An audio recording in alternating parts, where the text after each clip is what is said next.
Consciente du penchant de son mari pour des affaires extra-conjugales, Bernadette Chirac adressait parfois des remarques bien senties à Jacques Chirac.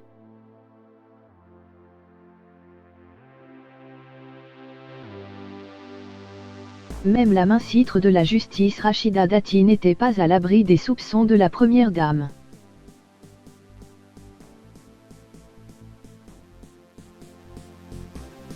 La relation parfois tendue entre Jacques Chirac et son épouse Bernadette a fait couler beaucoup d'encre dans la presse française au fil des années.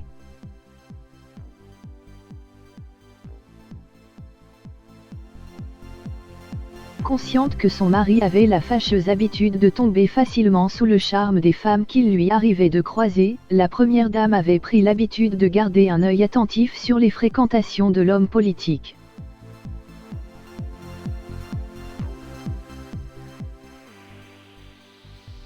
Dans son livre, Le roman des Chirac, enquête sur 60 ans d'amour et d'ambition, aidé.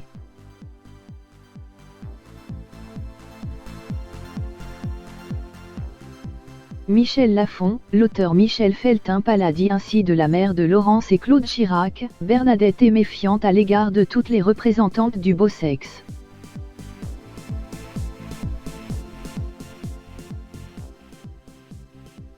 L'épouse bafouée soupçonne toutes celles qui travaillent ou ont travaillé avec son conjoint, a fortiori quand elles ont un peu d'allant.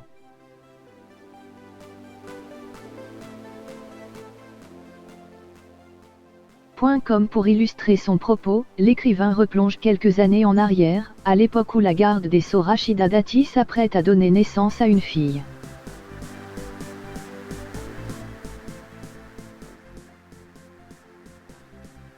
La France entière se demande alors qui peut bien être le père de l'enfant, plusieurs noms circulent.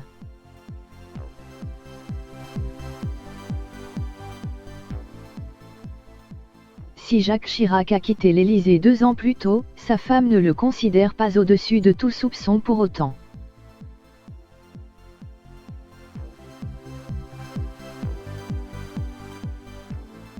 Au moment de la naissance de la fille de Rachida Dati, qui refuse de dévoiler le nom du père, l'ancienne première dame lance à son mari: « J'espère quand même que ce n'est pas vous. »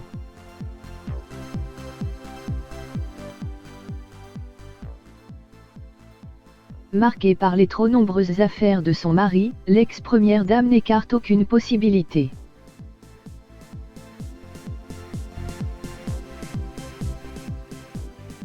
Comme le révèle un autre auteur, Xavier Panon, dans son livre Chirac, le président aux 5 visages, ses soupçons d'infidélité étaient loin d'être injustifiés.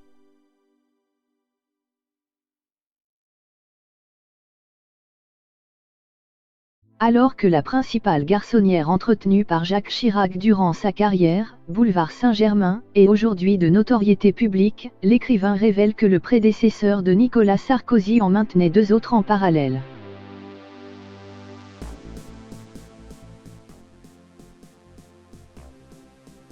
Une deuxième dans un appartement loué rue Marignan, dans le vieil arrondissement parisien.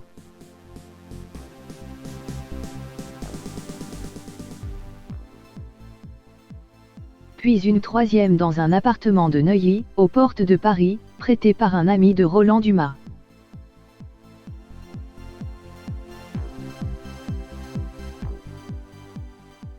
Pour contrer les soupçons et la vigilance de son épouse, Jacques Chirac employait donc les grands moyens.